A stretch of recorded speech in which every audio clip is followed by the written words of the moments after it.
If you try to be everything to everyone, you very often end up being nothing to no one. Add one drop of honey to Talmud Torah, and you've got a team that can't be beat. All starts with the children, open minds and smiling faces. So we teach them of days long before our own, how the roots of our people. Have you ever had to decide what you stand for? Where you would draw the line? What's most important to you? It's a hard thing to do. In fact, a lot of us avoid doing it at all costs. A lot of us try to be everything to everyone. Synagogues do this all the time. We brush aside what might be truly important in defining who we are as Jews, as human beings, as members of a community, because we want to embrace everybody. If there's one criticism that's profoundly true of the conservative movement, maybe that's what it is. The conservative movement for too long has been afraid to say who we are. Instead, the conservative movement has tried to be everything to everyone, and in the process has ended up being not much of anything to many people. This past couple of weeks, we've had a number of different important days in the Jewish calendar that have helped us understand that it's important to stand up for things. It's important to know what we stand for, what our values are, what are the things that we're never willing to compromise. Yom HaShoah, Holocaust Remembrance Day, we stand up every year for memory that it will never happen again.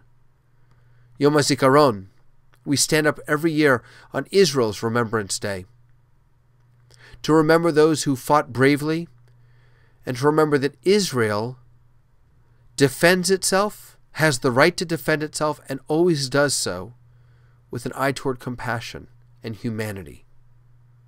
We stand up for compassion and humanity and bravery and defense on Yom HaZikaron. And on Yom HaTzmaut, on Israel's Independence Day, we stand up for Israel's right to exist, for the Jews, their right to have a homeland in the land of Israel. We have many things in the past couple of weeks that we have stood up for and that we continue to stand up for. But making that stand is not easy. Because when you stand for something, you inevitably draw a line that leaves somebody, perhaps that you care about, on the outside.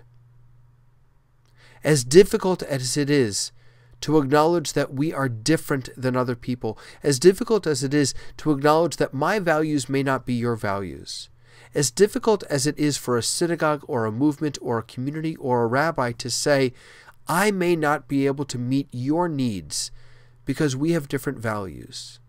It's so important for us to do that. It's so important for us to recognize what it is that we stand for, what it is that we believe in, and then fight for that with compassion, with understanding. Our beliefs should not be so rigid that they're inflexible. Our values should not be so permanent that we can never be influenced by others. But if we don't know who we are, if we don't know what we stand for, if we don't know what we believe in, and if we don't stand up for that, then as Hillel would say, who are we? We can't be everything to everyone. But we can be who we are to ourselves. And we can be so proudly. And we can invite others to learn about our beliefs and our values and to come join us on this sacred journey of becoming. Until next time, Lehitraot.